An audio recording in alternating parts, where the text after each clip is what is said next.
नमस्कार. जय शिवराय. नेहमीप्रमाणे दरवर्षीप्रमाणे शिवजयंती विलासपूर गोळीबारला साजरी करतोय. वार्ड क्रमांक 17च्या सर्व नागरिकांच्या वतीनं साजरी करतोय. श्रीमंत छत्रपती नामदार शिवेंद्रराजे भोसले महाराज साहेब स्वतः येणार आहेत. मनोजदादा घोरपडे आमदार साहेब, अतुलबाबा भोसले आमदार साहेब आणि सातारचे नगराध्यक्ष अमोलजी मोहिते हे प्रमुख उपस्थितीला कार्यक्रमाला आहेत. सकाळी साधारणतः 7 वाजल्यापासून शिवजयंतीचे ज्योत आणून शिवजयंतीचे प्राणप्रतिष्ठा करून पुतळ्याची प्राणप्रतिष्ठा करून आम्ही शिवजयंती नेहमीप्रमाणे साजरी करतोय.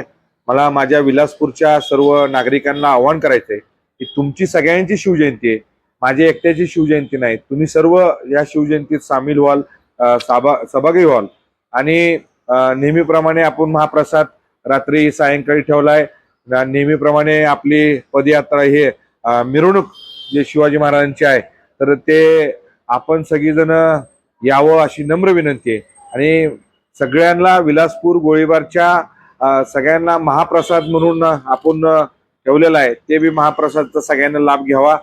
संध्याकाळी आपली शिवजयंतीचं मिरवणूक सायंकाळी 5 वाजता शिवेंद्रबाबा आणि सर्व आमदार साहेब आणि नगराध्यक्ष यांच्या हस्ते होणार आहे आणि फॉरेस्टचे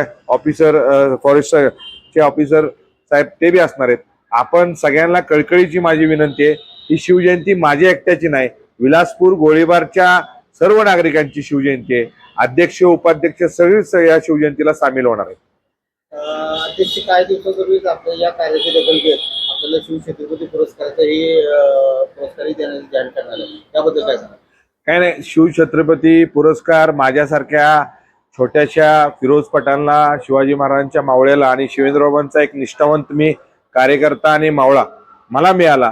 पण सातारकरांना बी एक अभिमान आहे आणि मला स्वतःला माझ्या विलासपूरच्या गोळीबारच्या सगळ्या लोकांचा अभिमान आहे. हे शिवछत्रपती पुरस्कार जो मला मिळाला हे माझ्या विलासपूरच्या लोकांच्या आणि वार्ड क्रमांक 17च्या लोकांच्या आशीर्वादाने मिळाला आणि माझ्या महाराजांच्यामुळे मिळाला. सातारा जिल्ह्यात कुठं नाहीये असा एक उपक्रम आपण हाती घेतलेला आहे. शिवछत्रपतींचं एक मंदिर बांधण्याचा आपण संकल्प केलेला आहे, त्याबद्दल काय करा?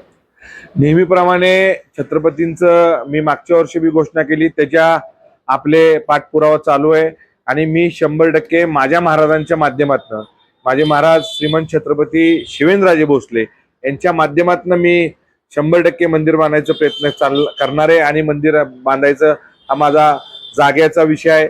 जागा हस्तांतरण चाललंय, ते झाल्यानंतर मंदिर आपल्याकडनं होणार आहे, एवढंच मला सांगायचं.